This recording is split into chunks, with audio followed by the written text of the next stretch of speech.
Good morning, good evening. Thanks everybody for joining. This is another kind of subgroup meeting of the Open Oximetry Collaborators Forum.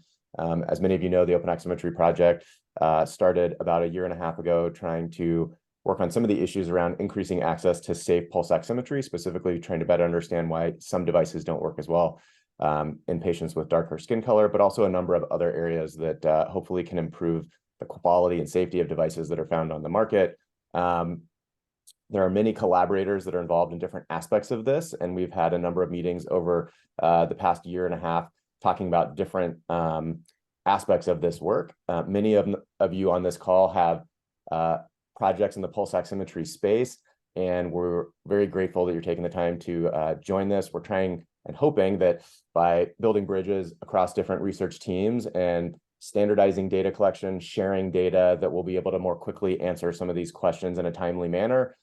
So thank you all for your time up until this point and for joining us today. For the next hour or so, the purpose of this meeting is to talk a little bit more in depth about data collection and data sharing, both for laboratory-based controlled desaturation studies for pulse oximetry testing, as well as clinical trial data, real-world patient data on pulse oximetry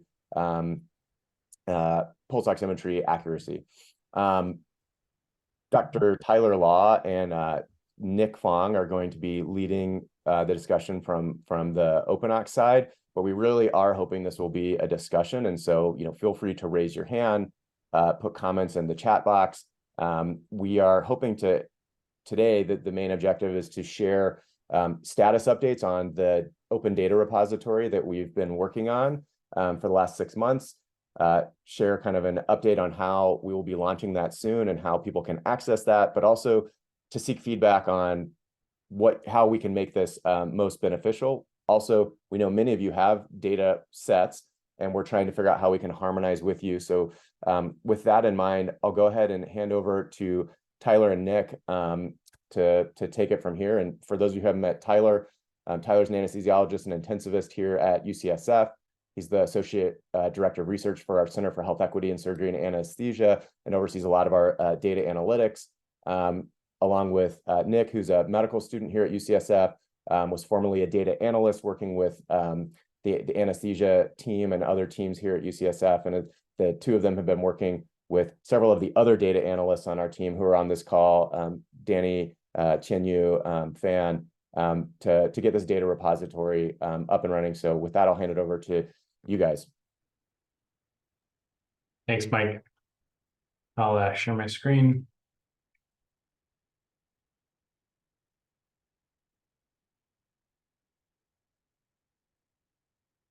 Great. Okay, thank you for the introduction. So as Mike said, we're going to spend the next few minutes introducing our data repository. And I wanted to highlight again that it takes a lot of people to bring all of this work together, as you know, and particularly the data team that has been working on this a lot, as mentioned, is Nick Fong and Danny Chen, Tianyu, and Fan as well. We've been all pulling together for this. So to give you some background on where and how this came about, as you know, you're all here because you're engaged in pulse oximetry work in some fashion. And we all gather a common set of data pretty frequently. It usually includes some sort of patient demographics, plus minus some physioptic characteristics like skin color. We're always collecting pulse oximeter values. We're pretty much collecting blood gas data. And that's common to most of our data sets.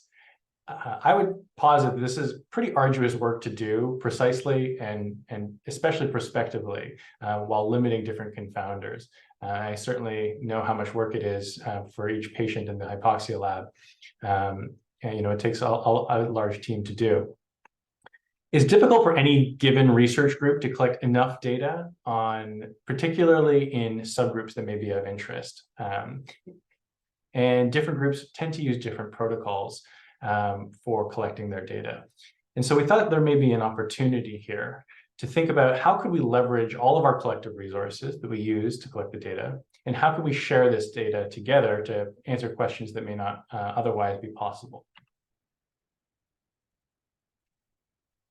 So when we thought about what we have to start with, well, we think that we saw that we have our hypoxia lab at UCSF, which has been operating, as you know, for a long time, doing controlled desaturation studies, gathering these baseline characteristics and the usual demographic data sets. At the same time, we have our EQUIOX study, which is the clinical study being done at our hospital here in the ICUs. It's collecting a very similar overlapping set of data points. And we thought this would be an opportune time to merge these to answer questions that span both the real world and the laboratory environment, while also being able to pick apart the parts of the data set that are unique. And then, as I mentioned, we have in the community, the research community, studies that are ongoing that are collecting very similar data that would probably fit very well and nicely into a similar data set, but also bring their own unique variables of interest. So we have started and created, starting with our own data set, a data repository, which we're going to release free and open access, similar to the other open data sets you may have been using before in medical research. It will include lab and at some point include the clinical data as soon as it's feasible, using the open oximetry protocols that we have published on the website. The key highlight will be easy to access paired pulse oximeter, SpO2, and ABG readings, including the patient demographics that are necessary for subgroup analysis, including quantitative and qualitative skin color measurement. In many cases, especially for our lab data, will include continuous data such as ECG, continuous blood pressure, continuous respiratory gas monitoring, end-tidal CO2 and O2, as well as a growing library of unprocessed PPG data. How will you access this? We are intending to host this on PhysioNet, and thanks to those who are representing PhysioNet for the discussion so far. A data use agreement will be required, which will basically just ensure that the users will have human subjects training and commit not to try and re-identify the patients. So how is it structured? So we thought a lot about how we could structure this so it'll be easy to identify the groups of patients you wish, and also accommodate different data from different research groups. It's structured into a series of tables, as you may be familiar with other data repositories, without attempting to have non-overlapping bits of data. It's centered around the patient and what we call the session or encounter tables, which are the primary keys for most of these table sets. And from that point, with pretty straightforward, I think, joins, you can gather together the ABG data that's relevant to the particular patient of interest, the color data, or perhaps the device and SpO2 performance data.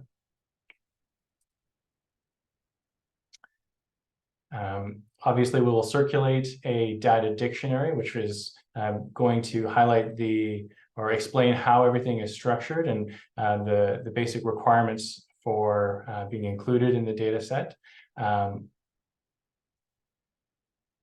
it should give you enough information to know exactly in what format that data should be submitted in and read in. So to give you an idea about the use case, if it's not already clear, this is random data, but set up with the same columns that we might have, same variables. And say you want to look at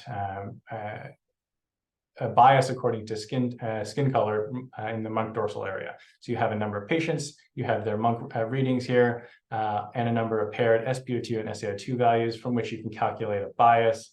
And then just like that, we have a very nice random data plot here of SpO2 and SaO2.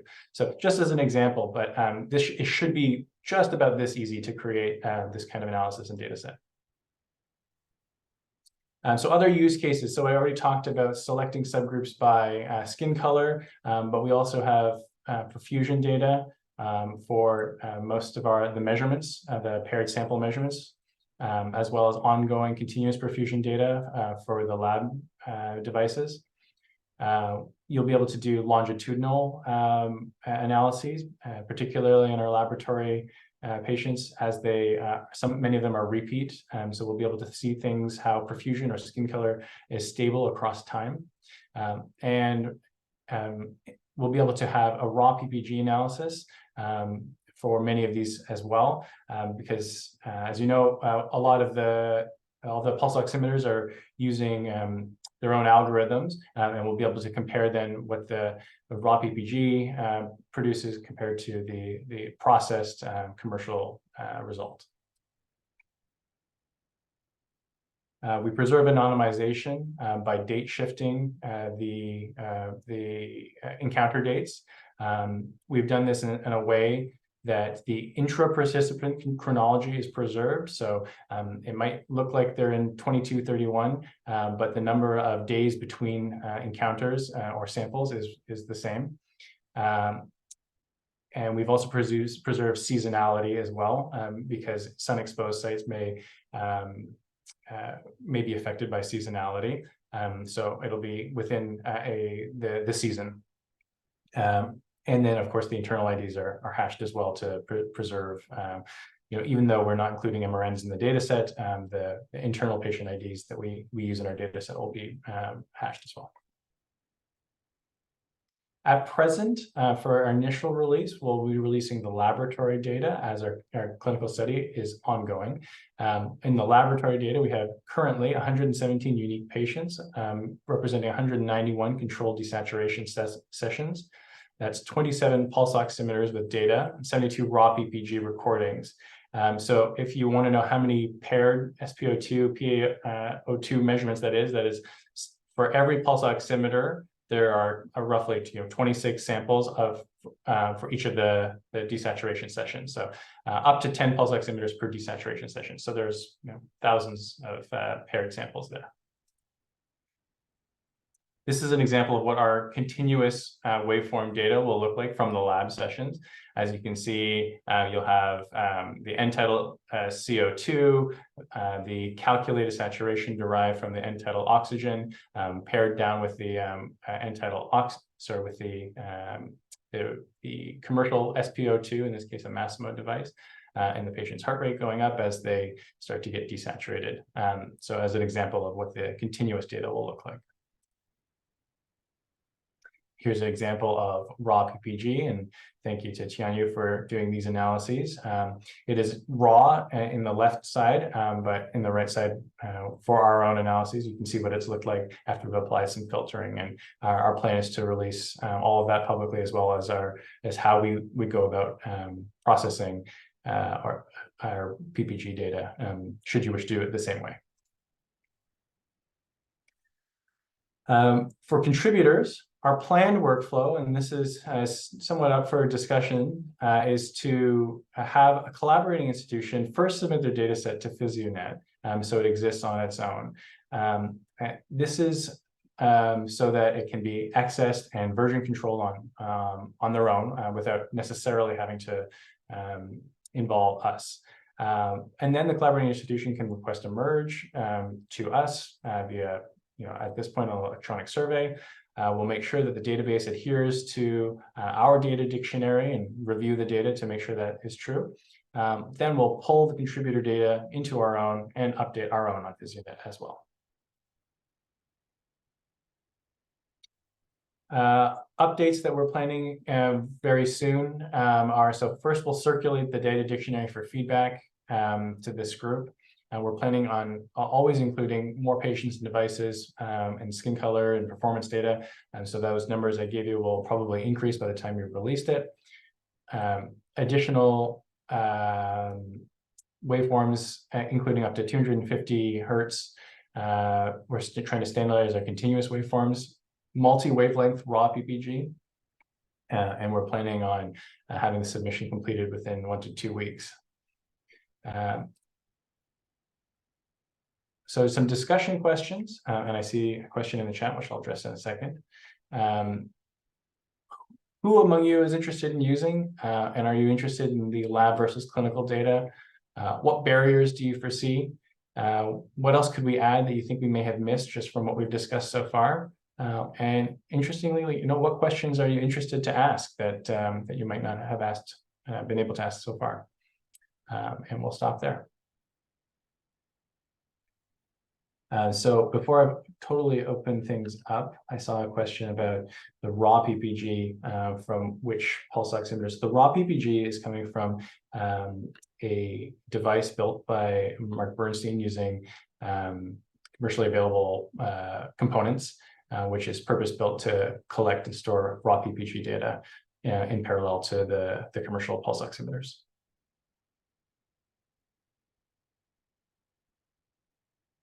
I'm going to open it up. Anyone just feel free to comment or ask a question or.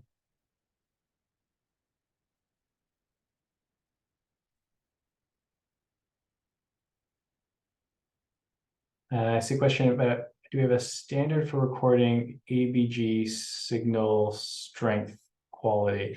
I imagine you mean the pulse ox signal strength quality. Yes, sorry, I should have worded that more clearly. Yeah, the pulse oximeters that we're working with, we have one by Nellcor and then another one by Massimo, and each one of those has their own built-in measure for recording the signal strength quality, but it seems to be different from device to device. So do we have any standard for determining how strong the quality of the signal is?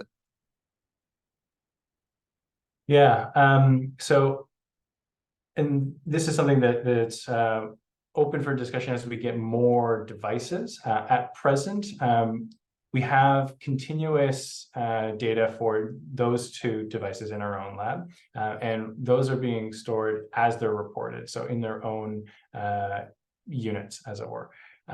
So there isn't a common standard for them, but right now we're using the device manufacturer reported standard, and for the ones we're writing down as well, like the manual ones that don't have a data export, we're using as reported device data as well. But that's something that we'd be for sure open to discussion if we could find a common standard. Bob, I think Bob is raising his hand. My guess is that the standard ISO standard requires but does not standardize how signal quality is reported. I don't know, Bob, if you can comment a little bit more on that, which I think is an inherent challenge to answering this question but Bob, is that, are you able to comment on that? Yeah, that was my hope. Thank you, Mike. So as a co-convener of that effort, it has been a unique challenge to try to get the multiple manufacturers of these devices to present units in a common way. And this in particular, signal strength, signal quality, pulse amplitude or perfusion index, and some of those are actually surrounded by IP or trademark and other issues. So having a common benchmark for that has now required going external with technologies, and maybe Mike Bernstein can comment about that, but there is an effort to just clarify this as percent modulation, because it is simply the AC component, and having it presented in a standard way would help immensely when presenting data in any sort of research or manuscript fashion. So the effort is there. We don't expect the final version of the standard to come to the surface. The revision, recognize the 2017 version that's currently active, does talk about this as a metric, but there was no effort to try to get everyone aligned. However, this next iteration will be out in the summer of 2024 and will contain that detail. So I would expect manufacturers to align at that point. If there's a need to do that now in your work, I would suggest dropping a note to Mike Bernstein, and he has a means of doing that with I'll just let Mike run with that. Mike Lipnick, is that sufficient, or did you want to comment further? No, I think that's great. Thanks, Bob. And for those of you who don't know Bob, Bob is the co-chair for the ISO committee on pulse oximetry standards, so leading a lot of those discussions. No, I think that's great. I would just add on to what Tyler's saying, and maybe Tyler and Nick and team, we can flag this as something for the data dictionary, how specifically how we are, or maybe not the data dictionary, but the supplementary material and how we're defining the data capture standards for different things, signal quality. We're collecting everything that we can. So anything that the devices will give us on signal quality, we are trying to capture those. For example, you know, I believe, and someone on this call may correct me, but you know, Nellcore doesn't display some of that, but does actually spit it out through its data output port. And so we do capture that in real time. And then as Bob and Tyler said, you know, with our raw device, and with some other methods that Mike Bernstein's working on, we are trying to come up with some way to standardize signal quality across them. But it's imperfect at best, but very much, you know, something that we're open to if anybody has thoughts on better ways to do that, we're definitely all ears and agree that it's important. I have a question. So the raw PPG signal that you're getting, that the device that you're using, it's not actually used in clinical scenarios. It's not used clinically. Do you have raw PPG data from like the Masimo pulse oximeter, the Nellcore, all the different clinical pulse oximeters that are actually being used clinically? Do you have that raw PPG data? No, because the companies won't provide access to that. So with very few exceptions, have any of the major manufacturers allowed unprocessed PPG. You can get processed PPG out. You know, you can see what it shows you on the display. Sometimes you can get that out of them, but to get unprocessed PPG that's not subject to whatever assumptions they've made in their software algorithms, those data are not readily available from any of the manufacturers. That was great data. Then my second question, actually, and I don't know if Bob has already answered this. I guess it's not clear to me, like the LED pulse duration for these different pulse oximeters, is that standardized? Or is it variable amongst all of them? And will that be standardized? I don't know if that question makes sense, Bob. Maybe you could answer. When you say pulse duration, could you? So the time that the LED goes on and off. Right. It goes on and off. Yeah, the modulation, LED modulation. Right. Yeah. Modulation it was created so that you would not get optical crosstalk. And so, but it is not published, it's not required, nor are the wavelengths required. But getting back to that other issue of output of raw waveform, you know, most manufacturers have just relied on the IR for that waveform, and that's what they display. There are several that still have an analog output, and so you can get that, but as Mike mentioned, they still are processing that. They restrain it to fit within certain parameters, and sometimes they even will smooth it. And those are all things that we are fighting against, because that signal is also an effort to display if there's any extraneous noise occurring beyond the arterial pulsation that may be in the field, the optical field. So it could be an external light source, it could be motion, it could be the motion of the patient innate, as well as that from whatever they're jostling around on, you know, like in a transport environment. So I wish the manufacturers were better. They will be better because we have expectations for that in the standard.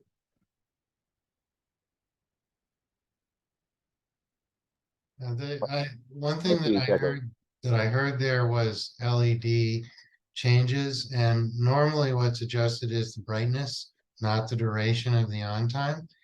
And one of the things that goes on is that, you know, the manufacturers change the brightness, it caused big steps in the waveform.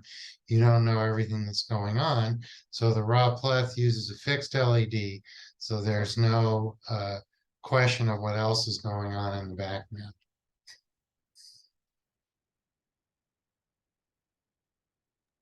Mike B, do you have any comment on what Ian just mentioned in the chat? Uh, Yeah, real briefly, I thought that the if I recall the builds correctly, I thought that the extinguishing, as long as your modulation is a different order of magnitude than your actual like extinction coefficient of your LED, I thought that the effects of that modulation are less important as the other things you're more precisely worried about. Would that be correct? you're talking about And apologies, I will have to leave soon. you're talking about the modulation of the LEDs. Correct. I think this Yeah. is just building off the last question that was posed. So Yeah, nothing important right now. absolutely, absolutely. The idea is you have to run the LEDs fast enough that you get a wave of sufficient resolution that the, you know, the LED frequency is completely out of band with the pulse frequency. Agreed. And Thanks so yeah, much. the big limitation is heart rate. Unless you have a relatively high LED rate, you can't get an accurate heart rate. Thanks so much. Sure.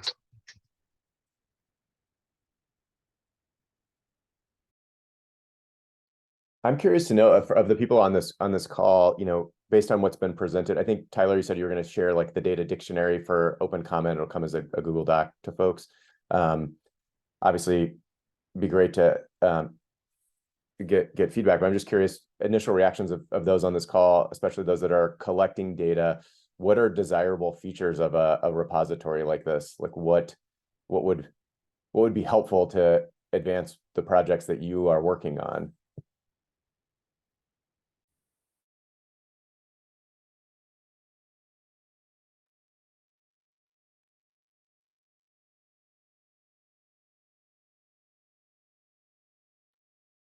I guess phrasing it a little differently also, like what data are you missing that you would like access to? Gerard, I see you came off mute. Yeah, I think anything you can have with regard to the subject that you're sampling is key. So I think the contextual information, and so it's not just the PPG data, but you know, what is the subject doing at the time? You know, what's the elevation of their arm? What's the contact pressure? What's, you know, all these variables that occur with PPG, I think need to be logged. And so we're doing a lot of that in our lab where we vary the contact pressure, we vary the location of where the device is. We look at, you know, at what the skin tone is relative to the standardized scale, what the patient's doing. Did they just run? Did they not run? Are they pushing weight? Have they stuck their hand in an ice bath? You know, all those types of things that you want to know if you're doing a study that, you know, you're trying to change variables.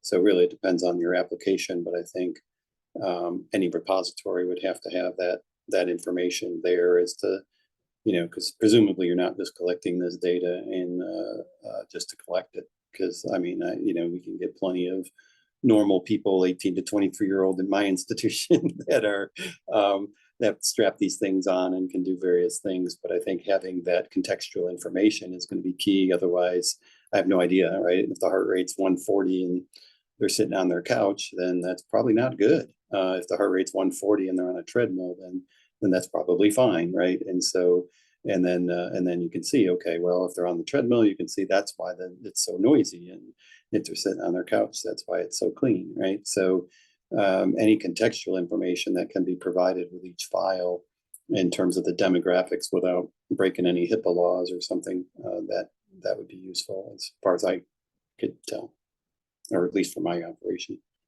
Just to follow up on that, do you have any like data dictionary or scales to help like standardize how that might be reported? For example, you know, arm positioning, you know, phlebostatic access versus below the level, above the level, like those three choices, for example, or for activity, like at rest, like how do you have definitions for those that maybe we could try to incorporate and encourage and collect if we're not already? Yeah, most of mine are qualitative, so it's anything that's relative is always relative to the heart location. So, above the heart, below the heart, and then you could do demarcations there.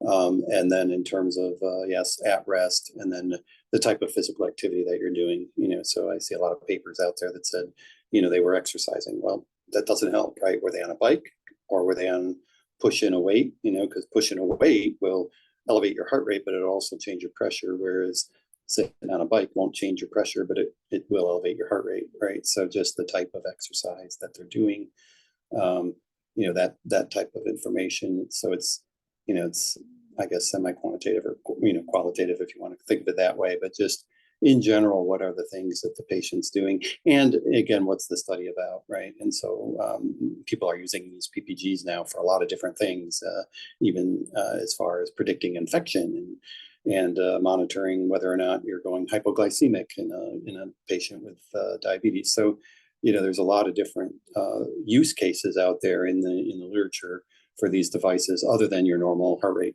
variability and some cuffless blood pressure kind of stuff. So, thanks for that. Maybe Nick, we could add, a line item in the dictionary for people to comment and propose those specific things that. Do you go by Jerry? I'm sorry, for some reason I recall you saying you went by Jerry. Jerry's fine. Yeah. What Jerry had mentioned, and we can just get comments from other folks as well, including Jerry, on what those might be.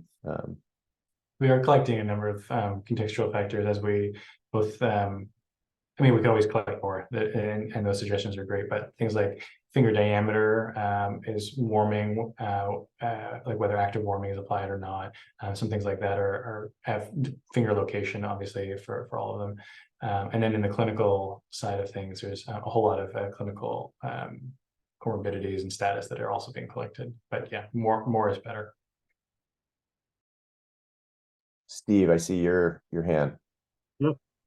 So for me, Mike, one of the things that makes it difficult on the manufacturing side is we can't separate out clinical data between the different manufacturers. So detailed information about sensor, cable, and algorithm is really, really helpful. A lot of times we see blended data when you see in the clinical setting, and it makes it very hard for us to identify areas where, was this our equipment, with somebody else's, or a combination of it, especially for me with my algorithm where it's open to sensors from other manufacturers. Just to say I have a Masimo doesn't really tell me enough for me to make a decision on what's happened with that patient. I need to know the specific part number and cable and algorithm.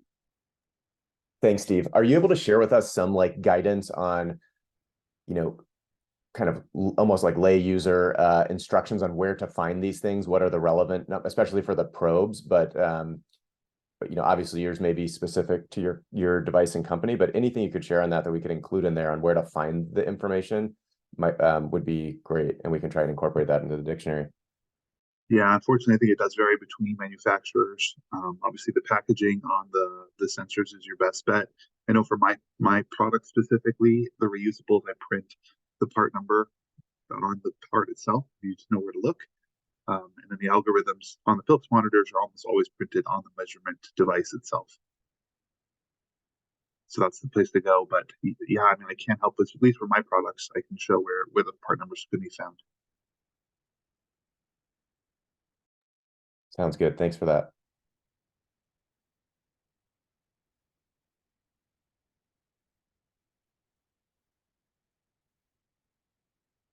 Other comments, questions? Kyler, Nick, anything else you want to pose to the group? Nope, it's all good feedback so far. We've gotten that feedback before about the device, more device metadata, and that's something we'll make space to include.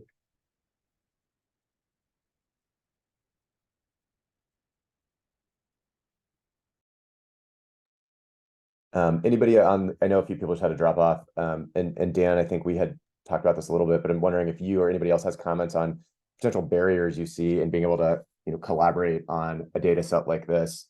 Any follow-up on those conversations? This looks fantastic, and thank you for the invite. I think that we will have a relatively simple data set. Because it's being done clinically, and it's what we've aimed to do is to do it on a large scale and less granular. So we'll have paired SaO2 and SpO2 results, but literally nothing else other than the ITA reading from the patients. So no, we won't have any other blood gas results, no raw PPG, etc. So I think that what we have will be very little for each patient, but for a lot of patients. So it sounds like it might be quite a different sort of data set than some of you might be contributing from a sort of more complex laboratory setup. But I can certainly take this away and go back to our trials team and talk to them about this.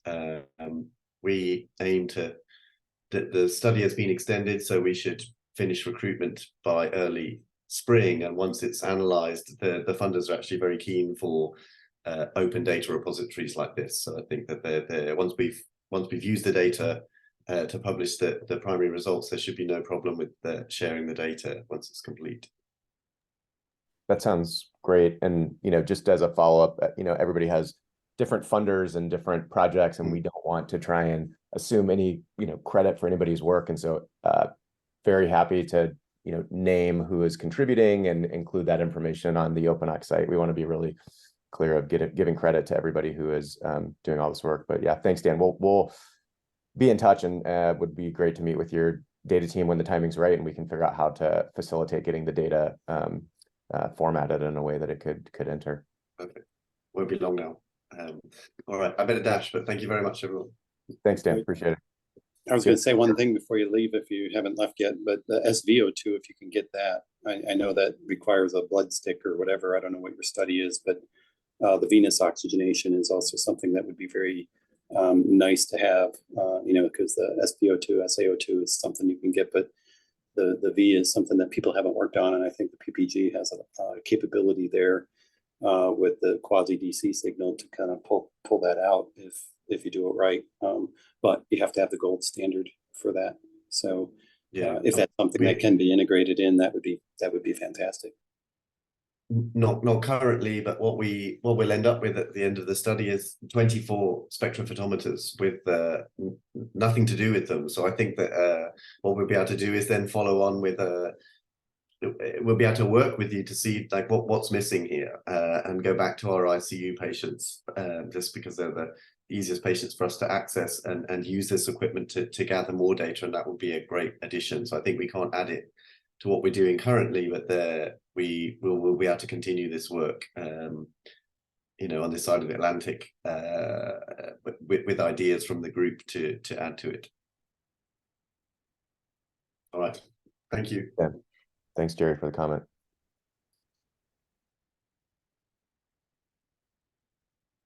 Any other comments, thoughts before we wrap up?